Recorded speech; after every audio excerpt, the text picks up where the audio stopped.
ملک پاکستان میں منہاج القرآن انٹرنیشنل واحد فلاحی تنظیم ہے، اس لیے میں نے عرض کیا کہ نہ یہ مذہبی جماعتوں کی طرح سے مذہبی جماعت ہے، نہ سیاسی جماعتوں کی طرح صرف سیاسی جماعت ہے، نہ ہی فلاحی تنظیموں کی طرح صرف فلاحی تنظیم ہے، بلکہ یہ اپنے اندر ایک بہت بڑی کائنات رکھتی ہے۔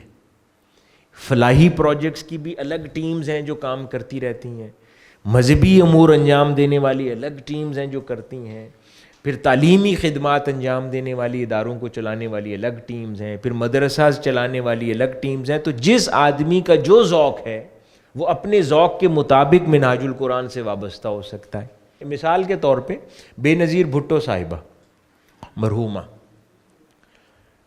وہ پیپلز پارٹی کی خود اپنی ایک بڑی سیاسی جماعت کی سربراہ تھیں، ملک میں چلا رہی تھیں، لیکن شیخ الاسلام کی شخصیت اور منہاج القرآن کو دیکھا، کئی بار ادھر مرکز میں جہاں آپ لوگ بیٹھے ہیں وہاں پر آئیں، دیکھ کر 2004 میں منہاج القرآن کی لائف ممبر بن گئی۔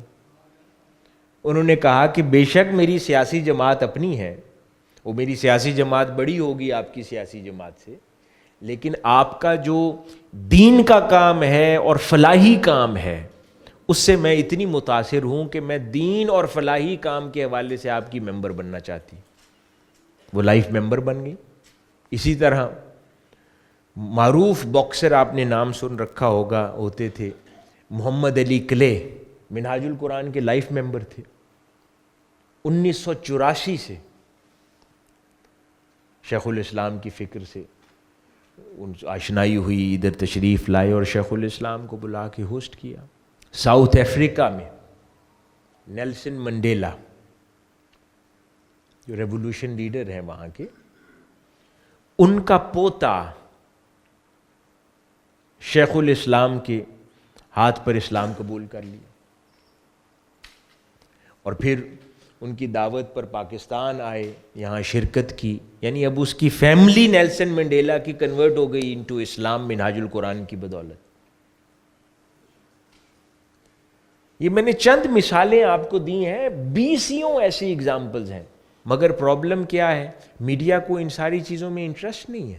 اب کیونکہ میڈیا کے ذریعے ہم کسی کو بھی جانچنے کی کوشش کرتے ہیں تو ہماری انفارمیشن محدود ہو جائے گی۔ شیخ الاسلام اس دور میں شاہد واحد زندہ شخصیت ہیں کہ جن کی زندگی میں ان پر دنیا کی مختلف یعنی بین الاقوامی یونیورسٹیز، نان مسلمز کی یونیورسٹیز نے بھی آپ کی زندگی میں آپ پر 12 سے زیادہ پی ایچ ڈیز کروا چکے ہیں، اور وہ کوئی پاکستانی یونیورسٹیز نہیں ہے، برطانیہ، امریکہ، آسٹریلیا، یورپین یونیورسٹیز نے۔ عموماً کسی کی ذات پر یونیورسٹیز اجازت نہیں دیتی اس کی حیات میں پی ایچ ڈی ہو، لیکن شیخ الاسلام کے کام کا حجم اتنا ہے کہ انہوں نے آپ کی حیات پر پی ایچ ڈی کی، آپ کی زندگی میں اجازت دی ہے۔ پھر پوری دنیا میں عرب و عجم میں اگلی بات علم دین کے حوالے سے آپ کو خاص بات، اب یہ میں باتیں بالکل اوتھینٹک اور ریفرنس بیسڈ عرض کر رہا ہوں، اس لیے نہیں ہے کہ ہمارا تعلق ہے ان کے ساتھ، یہ حقیقت پر مبنی۔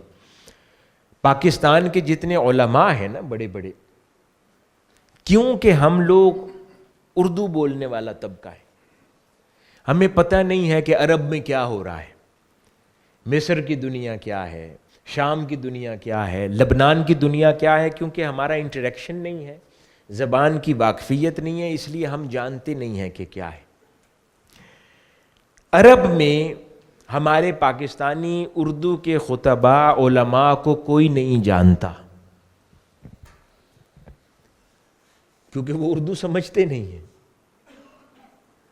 ان کو کوئی نہیں جانتا وہاں پر۔ ہمارے بڑے بڑے معروف مبلغین بھی پاکستان کے جو ہیں ان کو عرب میں کوئی نہیں جانتا۔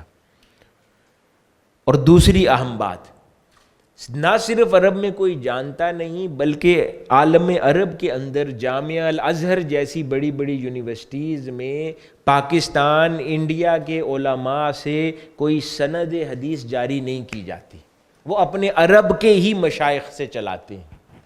سند حدیث یعنی جب علماء بڑے بڑے عرب کے علماء بیٹھ کر جب پڑھاتے ہیں نا دوسرے نئے علماء کو، تو اس کے بعد اختتام میں سند جاری کرتے ہیں، حدیث کی سند، اور پھر وہ اپنی سند روایت کرتے ہیں کہ میں فلاں بڑے شیخ سے میں نے یہ پڑھا، اب آپ کو سند جاری کرتا ہوں، فلاں بڑے شیخ سے میں نے پڑھا اور اب آپ کو سند جاری کرتا ہوں. تو اس کو کہتے ہیں کہ سند دینا کسی کے نام سے.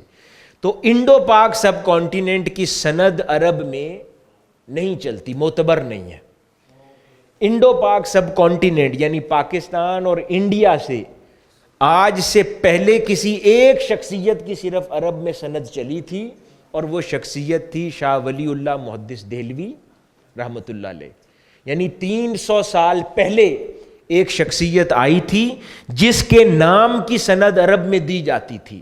اس کے بعد 300 سال میں انڈیا پاکستان میں کوئی عالم دین ایسا نہیں ہو پایا جس کی سند اہل عرب دے سکتے ہوں. 300 سال بعد آج شیخ الاسلام کے نام کی سند بھی اہل عرب دیتے ہیں.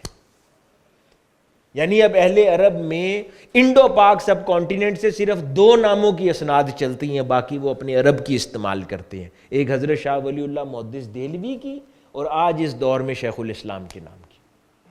جامعہ الازہر کے اساتذہ جو پڑھاتے ہیں وہ شیخ الاسلام کے نام کی سند جاری کرتے ہیں. جامع اموی دمشق کی سب سے بڑی جامعہ، جہاں پر روایات میں آتا ہے کہ سیدنا عیسیٰ علیہ السلام کا نزول جو ہے دوبارہ جب وہ قیامت سے پہلے تشریف لائیں گے، تو 2 روایات آتی ہیں کہ یا وہ کعبۃ اللہ کی چھت پر اتریں گے، اور دوسری روایت ہے کہ یا وہ جامع اموی کے مینار پر ان کو اتارا جائے گا. وہ جامع اموی جو دوسری روایت میں ہے وہ دمشق کی مرکزی مسجد ہے، جہاں پر سیدہ زینب سلام اللہ علیہا انہوں نے یزیدیوں سے خطاب فرمایا تھا. یہ وہ جامع اموی ہے دمشق کی. وہ جامع اموی میں شیخ الاسلام کی کتاب کا باقاعدگی سے سالوں سالوں درس دیا جاتا. یہ انڈو پاک سب کانٹیننٹ کی شخصیات کو یہ پذیرائی عرب میں نہیں ہے. یہ وہ ساری باتیں ہیں، لوگ اس سے واقف نہیں ہیں کہ اللہ پاک نے کتنی بڑی شخصیت اس دور میں ہمارے زمانے میں پاکستان میں پیدا کر دی ہے، جس سے عالم عرب و عجم استفادہ کر رہا ہے. ایک اور آپ کو بات عرض کروں، 2012 میں نوبل پیس ایوارڈ کا کس کس نے نام سن رکھا ہے؟